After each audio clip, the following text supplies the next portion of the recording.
Big news is coming for Social Security recipients this October.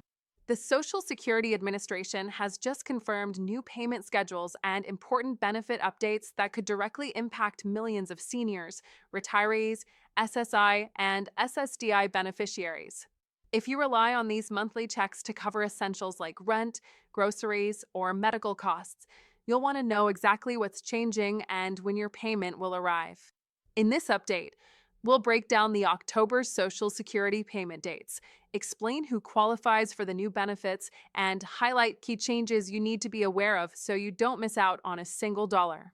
Stay with us until the end because these updates are bigger than many expected, and they could affect your budget for the months ahead.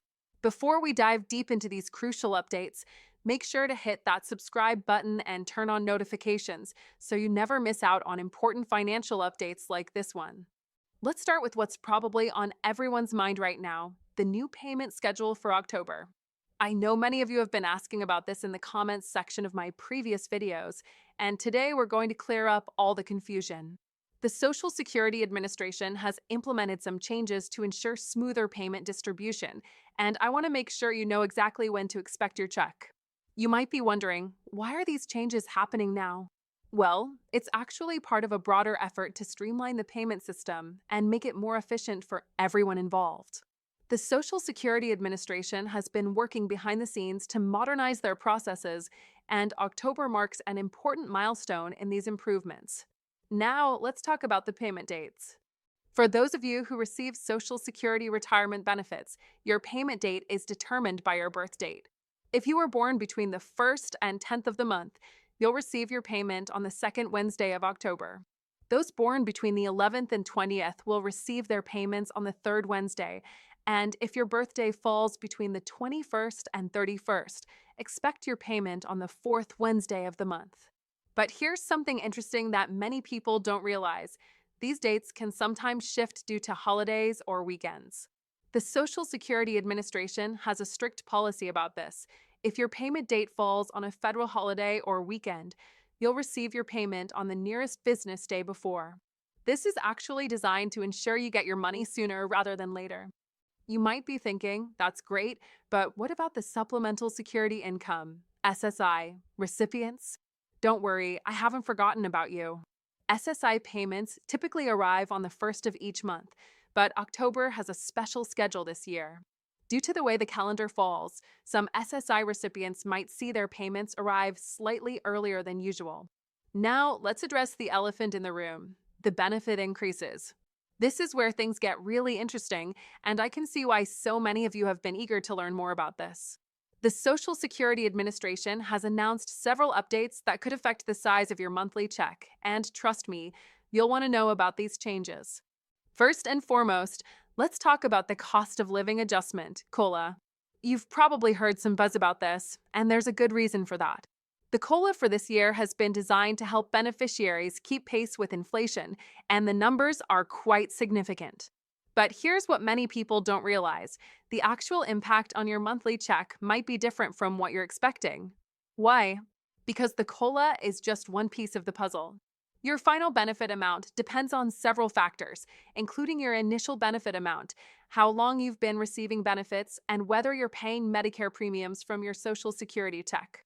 This is where things get a bit complex, but don't worry, I'm going to break it down in a way that makes sense. Let's use an example to make this clearer. Imagine you're currently receiving $1,500 in monthly benefits. The COLA adjustment will be applied to this base amount, but then other factors come into play. Are you paying for Medicare Part B through your Social Security? Have there been any changes in your tax withholding? These elements can affect your final payment amount. Here's something that often surprises people: the Medicare Part B premium adjustments for October. These changes can either increase or decrease your net Social Security payment, depending on your specific situation. I've been getting lots of questions about this in my recent videos, and it's important to understand how these premiums interact with your Social Security benefits. But wait, there's more good news I haven't mentioned yet. The Social Security Administration has also implemented some changes to make it easier for beneficiaries to manage their benefits online. Have you noticed the updated website and new features? These improvements are part of their ongoing efforts to modernize their services and make them more accessible to everyone. Speaking of accessibility, let's talk about something that's been causing some confusion: the new identity verification process for online accounts. If you've tried to access your account recently, you might have noticed some changes. This is actually a good thing, even though it might seem a bit complicated at first. It's designed to protect your benefits and personal information from fraud, which has unfortunately become more common in recent years. Now, I know some of you might be wondering about disability benefits and whether these changes affect SSDI payments as well. The answer is yes, but with some important distinctions. SSDI recipients will see similar adjustments to their benefits, but the payment schedule works a bit differently. Let me explain why this matters and how it might affect you if you're receiving disability benefits. One question I've been getting a lot lately is about retroactive payments. Some beneficiaries might be eligible for back payments, especially if they've recently been approved for benefits or if there have been adjustments to their claim. October brings some important updates to how these retroactive payments are processed and distributed. Here's something interesting that not many people know about. The Social Security Administration has also updated their rules about working while receiving benefits. If you're under full retirement age and still working, these changes could affect your benefit amount. The earnings limit has been adjusted, and it's crucial to understand how this might impact your situation. Let's talk about spousal benefits for a moment, because there have been some significant updates in this area too. If you're receiving benefits based on your spouse's work record, or if you're planning to claim spousal benefits, these changes could affect your monthly payment amount. The calculations for spousal benefits have been slightly modified, and it's important to understand how these changes might affect your household income. Now, here's a common concern I've been hearing. What if my payment amount seems incorrect? The Social Security Administration has actually streamlined their process for addressing payment discrepancies. If you notice something that doesn't seem right, there's a specific procedure you should follow to get it corrected quickly.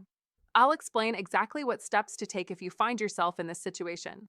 Something else that's worth mentioning is the change in how benefit verification letters are handled. These letters are crucial for various purposes, from applying for loans to proving your income for housing applications. The process for obtaining these letters has been updated, and I want to make sure you know how to get one if you need it. Let's address another important aspect: direct deposit changes. The Social Security Administration has implemented new security measures for changing direct deposit information. This might seem like a small detail, but it's actually crucial for protecting your benefits from potential fraud. The new process includes additional verification steps that you should be aware of. Here's an interesting development that hasn't gotten much attention. The Social Security Administration has expanded their online services to include more self-service options. This means you can now handle many tasks online that previously required a phone call or office visit. This is especially relevant given the current situation with limited in-person services at many Social Security offices. Speaking of online services, let's talk about the new mobile app features. The Social Security Administration has been working on improving their mobile accessibility, and October brings some new capabilities that make it easier to manage your benefits from your smartphone. This is particularly helpful for those who might not have regular access to a computer. Now, here's something that might affect those of you who are still working while receiving benefits. The earnings test threshold has been adjusted. This is the amount you can earn from work before it starts affecting your Social Security benefits. The new limits are more generous than before, which means you might be able to work more without seeing a reduction in your benefits. Let's discuss international payments for a moment, because there have been some changes that affect beneficiaries living abroad. If you're receiving Social Security benefits while living in another country, or if you're planning to move abroad, these updates could impact how and when you receive your payments. Here's a crucial point about Medicare coordination with Social Security benefits. The interaction between these two programs has been refined, and there are new options for how your Medicare premiums are handled. This could affect your net Social Security payment, so it's important to understand these changes and how they might impact your monthly budget. What about taxes on Social Security benefits? There have been some updates to how benefits are taxed, and while the basic structure remains the same, there are new thresholds and considerations to keep in mind. This is especially important as we approach the end of the tax year. Let's talk about something that affects many families: benefits for children of Social Security recipients. There have been some modifications to how these benefits are calculated and distributed. If you have dependent children who receive benefits, these changes could affect your family's total benefit amount. Now, here's an important update regarding survivor benefits. The Social Security Administration has made some adjustments to how these benefits are processed and calculated. If you're receiving survivor benefits or might be eligible for them, these changes could affect your benefit amount. One area that's seen significant improvement is the appeals process. If you need to appeal a decision about your benefits, the process has been streamlined and made more accessible. This is particularly important for those who might need to challenge a benefit calculation or eligibility determination. Let's address a common concern about benefit increases and inflation. The Social Security Administration has implemented measures to ensure that benefits keep pace with rising costs. Understanding how these adjustments work can help you better plan for your financial future. Here's something practical that many people overlook. The Social Security Administration has updated their guidelines for reporting life changes that could affect your benefits. Whether it's a change in marital status, address, or income, knowing when and how to report these changes is crucial for maintaining accurate benefit payments. What about representative payees? There have been some important updates to the rules and responsibilities for those who manage benefits on behalf of others. If you're a representative payee or have one managing your benefits, these changes could affect how benefits are handled. Let's talk about something that affects early retirees.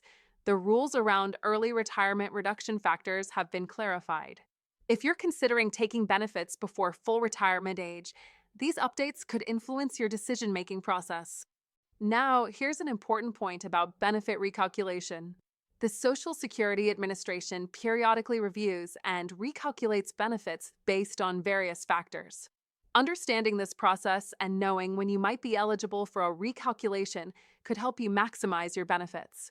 We've covered a lot of ground today, and I know this information might seem overwhelming. But remember, staying informed about these changes is crucial for making the most of your Social Security benefits. If you found this information helpful, don't forget to give this video a thumbs up and share it with anyone who might benefit from these updates. Have questions about any of these changes? Drop them in the comments below, and I'll do my best to help you understand how these updates affect your specific situation.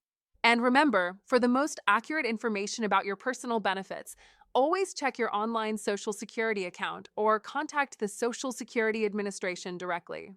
Thanks for watching, and I'll see you in the next video where we'll dive into more important financial updates that could affect your wallet. Stay tuned.